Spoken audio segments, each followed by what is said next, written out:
அனைவருக்கும் வணக்கம். இந்த வீடியோ நம்ம என்ன பார்க்கறோம்னா ஒரு வேலை வாய்ப்பு செய்த பார்க்க போகிறோம். ஆஃபீஸ் சிஸ்டம் மட்டும் வந்து டிரைவருக்கு வந்து வேகன்சி வந்து கொடுத்துருக்காங்க. இந்த நோட்டிஃபிகேஷன் 21/2/2024 வந்துருச்சு. இருந்தாலும் நண்பர்கள் நமக்கு ப்ரைவேட்டாக மெசேஜ் பண்ணி சார் இதில் வந்து பார்த்தீங்கன்னா பணி நியமனம் முற்றிலும் தற்காலிகமானது போட்டிருக்காங்க. இதுக்கு வந்து நாங்கள் அப்ளை பண்ணலாமா வேணாமா இதை பற்றி ஒரு வீடியோ போடுங்க சார் அப்படின்னு கேட்டதுனால தான் இப்போ நம்ம இந்த வீடியோ வந்து மேக் பண்ணியிருக்கோம். ரைட்டா? சரி, ஓகே. இது ஆக்சுவலாக வந்து இந்து சமய அறநிலைத்துறையில் வந்திருக்கு. இது வந்து அரசு பணி அப்படின்றது நீங்கள் தெரிஞ்சுக்கோங்க.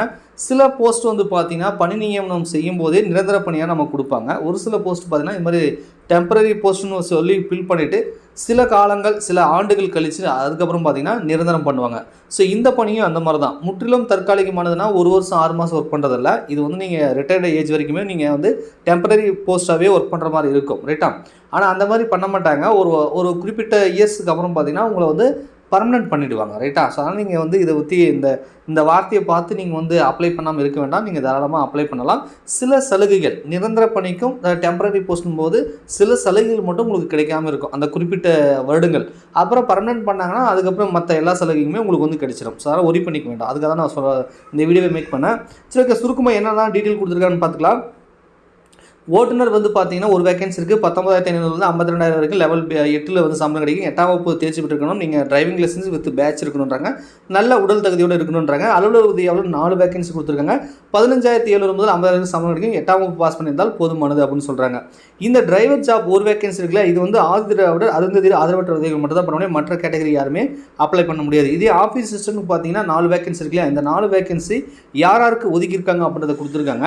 ஒன்று வந்து பொது போட்டி கொடுத்துருக்காங்க. பொது போட்டியாக இருந்தாலும் வந்து முன்னுரிமை பெற்றிருக்கணும். ஏதாவது ப்ரியாரிட்டி இருக்கணும். பாருங்கள், கொரோனா தொற்றால் பெற்றோரை இழந்த இளைஞர்கள் அல்லது தனியார் மற்றும் அரசு நடத்தப்பட்ட அனாதை இல்லங்கள் தங்கி பயின்றவர்கள், தாய் தந்தை இழந்த வாரிசுகள், ஸோ இந்த மாதிரி ஏதாவது வந்து உங்களுக்கு ப்ரியாரிட்டி இருந்தால் இதுக்கு வந்து நீங்கள் தாராளமாக அப்ளை பண்ணலாம் பொது போட்டியில்.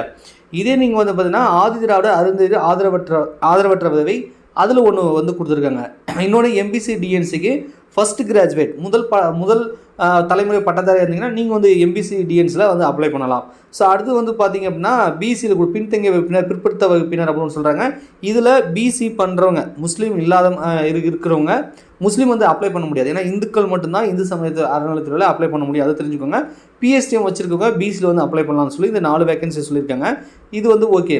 அடுத்தது வந்து வயது வரம்பு 1/1/2024 படி குறைந்தபட்சம் எல்லாருக்குமே 18 வயசு இருக்கணும்.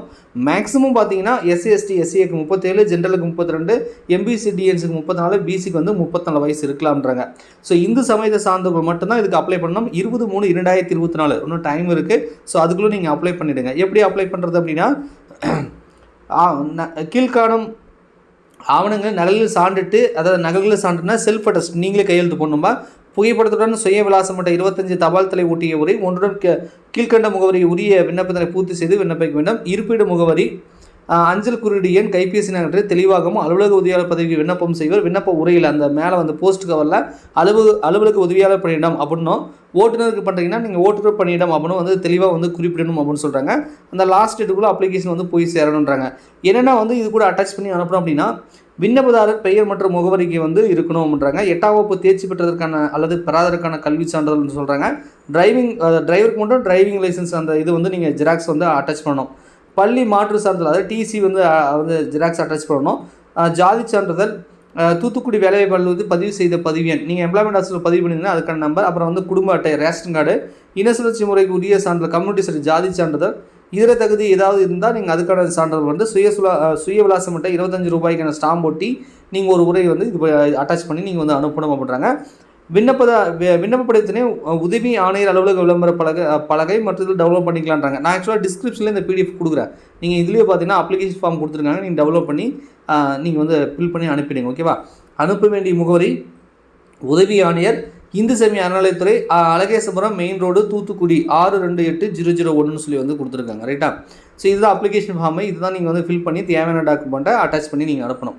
ஸோ இது வந்து பார்த்தீங்க அப்படின்னா தமிழகத்தில் யார் வேணால் அப்ளை பண்ணலாம். பட் இருந்தாலும் கூட இது வந்து தூத்துக்குடி எம்ப்ளாய்மெண்ட் ஆஃபீஸில் வந்து நீங்கள் வந்து பதிவு பண்ணியிருக்கீங்கன்னு வச்சுக்கோங்களேன். ஸோ உங்களுக்கு வந்து முன்னுரிமை கிடைக்கிறதுக்கான வாய்ப்புகள் இருக்குது. ஸோ அதனால் தூத்துக்குடி மாவட்டத்தை சார்ந்தவங்க மட்டும் இதுக்கு வந்து அப்ளை பண்ணுங்கள். ரைட்டா? இதே மாதிரி இந்து சமய அறநிலையத்துறையில் நிறைய கோயில்கள் தமிழகம் முழுவதும் இருக்குது. அந்தந்த கோயிலுக்கு அந்தந்த மாவட்டத்துக்கு உட்பட்டவர்கள் வரும் பொழுது நீங்கள் வந்து அப்ளை பண்ணலாம். வேக்கன்சி கம்மியாக இருந்துச்சுன்னா. வேக்கன்சி ரொம்ப அதிகமாக இருக்குன்னா யார் வேணாலும் அப்ளை பண்ணுற மாதிரி இருக்குது. ஸோ வேக்கன்சி ரொம்ப குறைவாக இருக்குது. ஸோ முடிஞ்ச அளவுக்கு தூத்துக்குடி மாவட்டத்தை சார்ந்தவர்கள் மட்டும் இதுக்கு வந்து அப்ளை பண்ணுங்கள். நான் ஏற்கனவே சொல்லிட்டேன், இது வந்து டெம்பரரி போஸ்ட் பேஸில் தான் ஃபில் பண்ணுறாங்க. பட் ஒரு சில காலங்கள் ஆனதுக்கப்புறம் கண்டிப்பாக வந்து நிரந்தரம் பண்ணுவாங்க. உங்களுக்கு தகுதி விருப்பம் தான், நீங்கள் தாராளமாக அப்ளை பண்ணுங்கள். ஓகேவா? நன்றி, வணக்கம்.